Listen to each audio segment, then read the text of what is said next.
Hi, I'm Pastor Darrell Waller, Winchester Church of God. I'd like to talk to you for just a moment about the upcoming election. You know, it's just a few days from now until we'll be voting, among other things, for the President of the United States.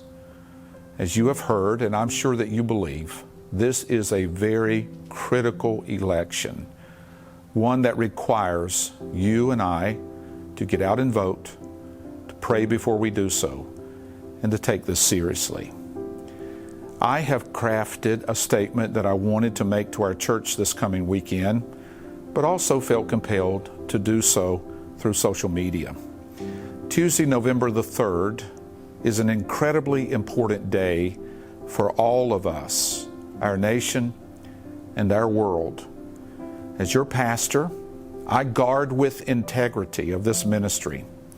I guard it with prayer, with passion, and the utmost fear of God. I believe with all of my heart that church should be and is to be a safe place. Church is a welcoming place. Jesus said it was to be a house of prayer. We as the church are not to be divisive.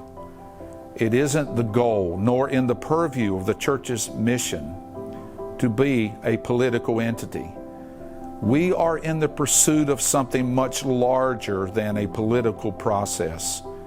We are at war with Satan. We are at war with the devil, not each other. And our mission is to win the lost at any cost.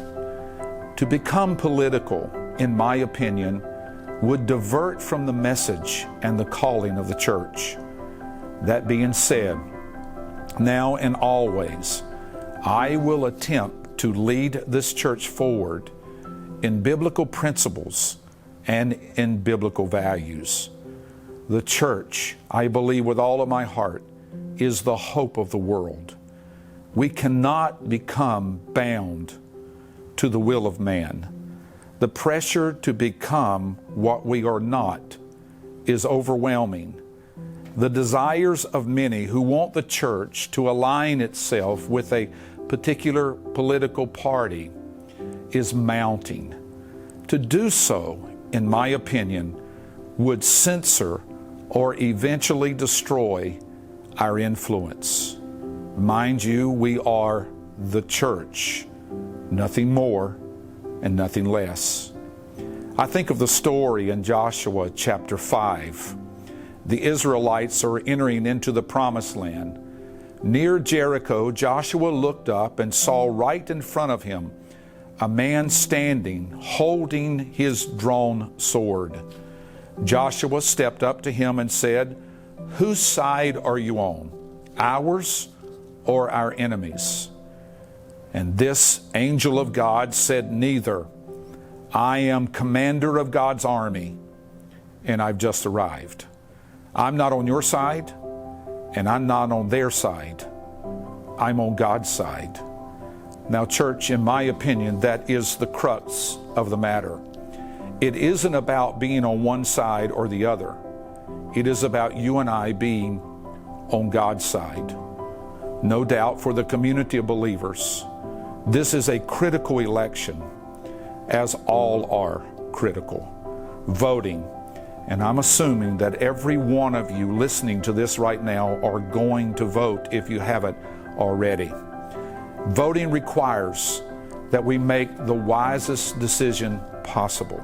Questions like, how will this candidate and platform affect our world, our nation, our communities, myself, and most importantly, my children and my grandchildren? What kind of America do I want them to live in? Here are some values I represent, and I believe the church at large represents. First of all, a strong economic growth policy, because this affects us all. One of the greatest scourges in our land today is poverty and its transference from one generation to another. A strong economy that provides adequate paying jobs and equal opportunities for all can never be overrated. A working America affects every one of us, and it affects us positively. Criminal activity lowers. Spousal abuse is reduced. Absent fathers become more engaged in their homes and with their families. Self-esteem and confidence rises. America is healthier when the economy flourishes. The education of our children is positively enhanced. Who leads our economy matters. The more money in my pocket, the better I serve my family, and the better I can serve my church. Secondly, vote for who you believe will represent the values as a Christ follower. May I remind you that none of these candidates that we are voting on is the Savior. None of them are the Messiah. All of them are flawed. All of them are scarred by sin. All of them struggle with a fallen nature. And all of them have a past, just like you and just like me. No doubt, who is president or senator or representative or dog catcher is going to disappoint us at some time or another. Their leadership will not be everything that we want it to be.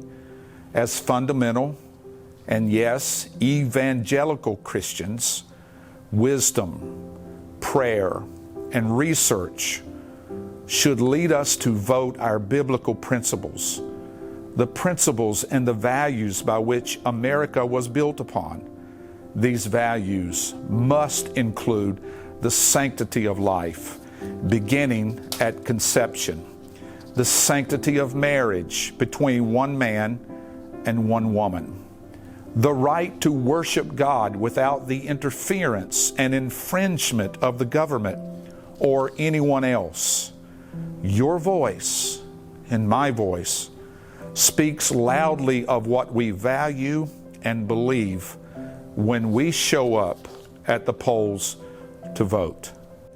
Let's make a commitment that we're going to do our part, and we're going to leave the results into the hand of God.